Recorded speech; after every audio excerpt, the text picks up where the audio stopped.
उसने खत लिखा, एक सोने की संदूकची बनवाई और खत को अंबर और मिस्क लगाकर उसको उसमें रखा, ऊपर सोने की मोहर लगाई और कहने लगा ये खत मुकम्मल करके अपने पास रख लो महफूज करके, अगर तुम मिल जाओ शामोल तो तुम सरकार को दे देना, नहीं तो अपनी औलाद में वसीयत करते रहना करते रहना करते रहना यहाँ तक कि मेरा खत सरकार तक पहुंच जाए।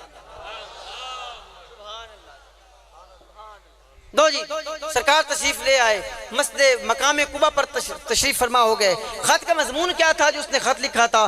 खत बड़ा मजेदार है। इला मोहम्मद बिन अब्दुल्लाह व नबीय्यिल्लाह व रसूल ही, मोहम्मद सल्लल्लाहु अलैहि वसल्लम जो अब्दुल्लाह के बेटे हैं और अल्लाह के नबी और रसूल हैं, व खातिमुन नबिय्यीन, खत्म नबुव्वत का अकीदा आज का नहीं है बल्कि ये अज़ल से लेकर अबद तक रहेगा।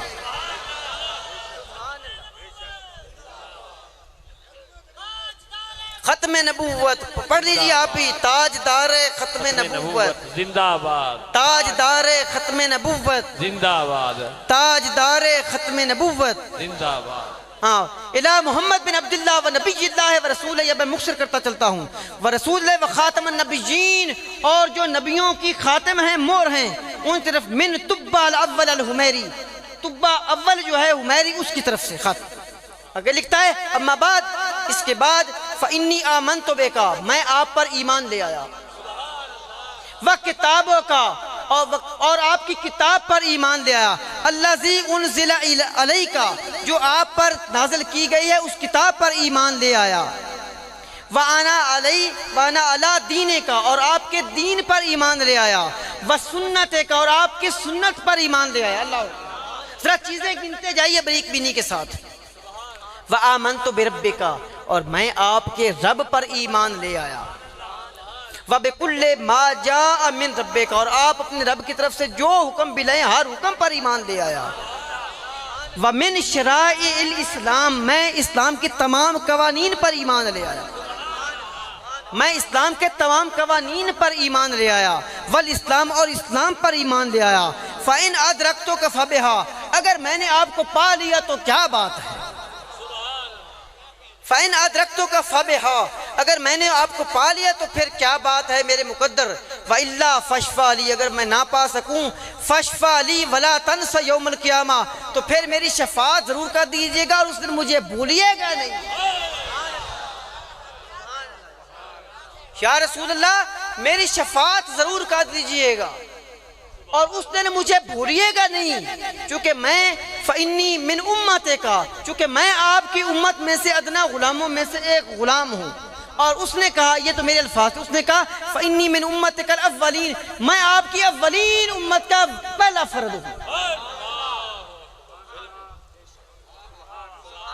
इसका मतलब है कि कुछ लोग ऐसे भी हमारे भाई गुजरे हैं जो सरकार नबी सल्लल्लाहु अलैहि वसल्लम की रिसालत से के मबूस होने से पहले से हमारे भाई उम्मती हैं। और पता है 2.5 लाख तो उसके साथ लश्कर था, वो पूरा 2.5 लाख लश्कर अपने पूरे इमाम के साथ। जब इमाम हो जाए ना किसी चीज का पैरोकार तो अवाम खुद ब खुद हो जाती है। फ़इन्नी मिन उम्मतिकल अव्वलीन, मैं आपकी पहली उम्मत में से हूँ। व मिल्लत अबी का इब्राहीम, और मैं आपके बाप इब्राहीम की मिल्लत में से हूँ। अब उसने यहाँ एक बड़ी रिक्वेस्ट की है, या रसूल अल्लाह मुझे उस दिन भूलिएगा नहीं, मेरी शफात कर दीजिएगा, क्योंकि मैं आपकी उम्मत का एक अदना तरीन गुलाम हूँ, मैं आपका गुलाम हूँ। तो क्या शफात नबी सल्लल्लाहु अलैहि वसल्लम फरमाएंगे? इंशाअल्लाह फरमाएंगे। हमारा ये यकीन है, अहले सुन्नत वल जमात के मुतफक्का अकीदे में है हुजूर नबी अलैहिस्सलाम शफात फरमाएंगे। लोग कहते हैं ईमान वालों की, नहीं, ईमान वालों की शफात भी फरमाएंगे आला दर्जे के लिए। आप उन गुनाहगारों के लिए शफात करेंगे जिन पर दोज़ख की आग वाजिब हो चुकी होगी। जी अब यार मुझे थोड़ा सा जल्दी बोलने का मौका दीजिए, अब टाइम थोड़ा है। शफात का अकीदा ये मुस्तकिल अकीदा है। सूरह मरियम में अल्लाह ताला इरशाद फरमाते हैं, ला यमलिकून शफाता, शफात की मलकियत किसी के पास नहीं है, इल्ला मन इत्तखज़ इंद रहमान अहदा, सिवाय इस आदमी के जिसने अपने रब से अहद ले लिया हो, जिसने पहले से अहद ले लिया हो, वो आदमी शफात करेगा। और क़यामत की तपती हुई धूप में, तपती हुई आग की तरह धूप में भी जब सवा नेज़े पर सूरज होगा तब भी शफात करेगा। और दूसरी सूरत तौहा की यौमइज़िन ला तनफ़उ शफ़ाअतु, शफात किसी को फ़ायदा नहीं थी। लोग ये आयतें बना करना अहले सुन्नत वल जमात के अकीदे को ख़राब करते हैं। वो कहते हैं जी अल्लाह ताला ने फरमाया है यौमइज़िन ला तनफ़उ शफ़ाअतु, अल्लाह ताला किसी की सिफारिश नहीं कबूल करेगा। नहीं भाई, कई होंगे जिनकी नहीं कबूल करेगा। जो सरकार के गुलाम होंगे सरकार की भी करेगा, बल्कि सरकार के गुलामों की भी शफात कबूल करेगा। हाँ जी, यौमइज़िन ला तनफ़उ शफ़ाअतु, शफात कहते हैं सिफारिश को, शफात कहते हैं सिफारिश को। अल्लाह ताला दोस्तियों के बारे में अपने महबूब की सिफारिश को कबूल करेगा और आपकी उम्मत की सिफारिश को भी कबूल करेगा। अल्लाह ताला फरमाता है यौमइज़िन ला तनफ़उ शफ़ाअतु, ये सूरत ताहा की आयत नंबर 109 है। इल्ला मन अज़िन लहुर रहमानु व रदिया लहू कौला, अल्लाह ताला हर उस आदमी की शफात कबूल करेगा जिसको जो अल्लाह ताला की बारगाह से हुक्म ले आएगा शफात का, या अल्लाह ताला उसकी बात से राज़ी हो जाएगा। अल्लाह ताला किसी भी बात से राज़ी हो गया तो उस आदमी को भी हुक्म देगा कि जाओ शफात करो। तो आमना के लाल की तो बात ही और है। हाँ हाँ, सरकार ने फरमाया अना अव्वलु शाफ़िइन, मैं पहला शफात करने वाला हूँ, व अव्वलु मुशफ़्फ़इन, और मैं ही पहला आदमी हूँ जिसकी शफात कबूल की जाएगी। यौमल क़ियामा, क़यामत के दिन वला फ़ख्रा, और सरकार फरमाते हैं मुझे इस पर कोई फ़ख्र नहीं है। ये तिरमिज़ी शरीफ की हदीस है।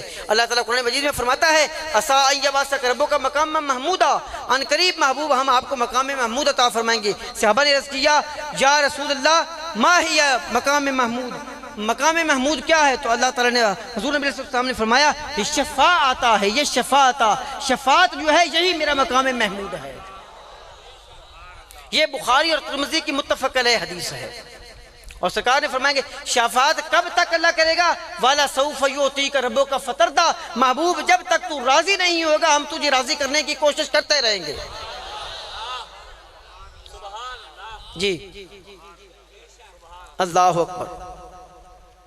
एक हदीस पाक मैंने 2-4 मिलाद सिर्फ पहले सुनाई थी, हदीस बड़ी तवील है और आपको मैं सुनाई देता हूँ थोड़ा सा मजमून। सारी हदीस नहीं पढ़ सकूंगा, हदीस बड़ी लंबी है कि जब अल्लाह ताला क़यामत बर्पा करेगा ना तो मैदाने क़यामत में लोगों को नफ्सा नफ्सी का आलम होगा, हर किसी को अपनी जान की पड़ी होगी। सूरज सवा नेज़े पे आ चुका होगा, हज़ारों मील दूर इसकी तपश हम बर्दाश्त नहीं कर सकते। तो क्या जब सवा नेज़े पे आ जाएगा तो हम बर्दाश्त कर पाएंगे? हरगिज़ नहीं। उस वक़्त सारे जो हैं वो सारे लोग एक दूसरे के साथ पास इकट्ठे होंगे और इकट्ठे होके एक दूसरे को कहेंगे कि अल्लाह के बंदों कोई बंदा ढूंढो, कोई बंदा ढूंढो जो अपने रब के हुजूर हमारी सिफारिश कर दे। जी समझ रहे नहीं? लोग इकट्ठे होके कहेंगे कि कोई बंदा ढूंढो जो अल्लाह के हुजूर हमारी शफात कर दे, हमारी मदद कर दे। लोग सारे इकट्ठे होकर आदम अलैहिस्सलाम के पास आएंगे, उनकी तारीफ हम तो सुना करेंगे, आप सफ़ीउल्लाह हैं, आपको अल्लाह ताला ने जन्नत दी, हम आपकी औलाद, हमारी शफात की। वो कहेंगे नफ्सी नफ्सी इज़हबू इला गैरी, मुझे अपनी जान की पड़ी, किसी और के पास जाओ। चलते चलते नूह के पास आ जाएंगे, नूह अलैहिस्सलाम को कहेंगे आप हमारी सिफारिश कीजिए, आप नजीउल्लाह हैं, अल्लाह ताला ने आपको कश्ती के ज़रिए ठिकाना दिया, आप हमारी सिफारिश कीजिए। नूह अलैहिस्सलाम फरमाएंगे नफ्सी नफ्सी इज़हबू इला गैरी, मुझे अपनी जान की पड़ी है, किसी और के पास जाओ। वो चलते चलते इब्राहीम के पास जाएंगे, वो कहेंगे आप जद्दुल अंबिया हैं, आपको अल्लाह ताला ने अपना खलील बना लिया है, आज देखते नहीं हम किस नौबत को पहुँच गए हैं, हमारा बुरा हाल हो गया है, लिल्लाह हमारी कुछ मदद कर दीजिए, हमारी मदद कर दीजिए, हमारी सिफारिश कर दीजिए। तो लोग इब्राहीम अलैहिस्सलाम कहेंगे नफ्सी नफ्सी इज़हबू इला गैरी,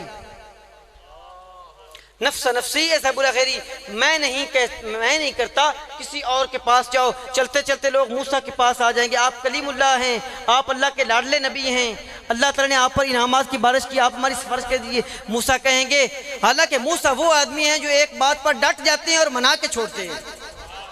जी इसके बावजूद उस दिन कहेंगे नफ्सी नफ्सी कैसा बोला गैरी, मुझे अपनी जान की पड़ी, जाओ किसी और के पास। चलते चलते लोग ईसा के पास आ जाएंगे, आप कलिमतुल्लाह हैं, आप रूहुल्लाह हैं, देखते नहीं हमारी बुरी हालत होगी, अल्लाह के हजूर हमारी माफ़ी की दरख्वास्त कर दीजिए, हमारी थोड़ी सी मदद कर दीजिए।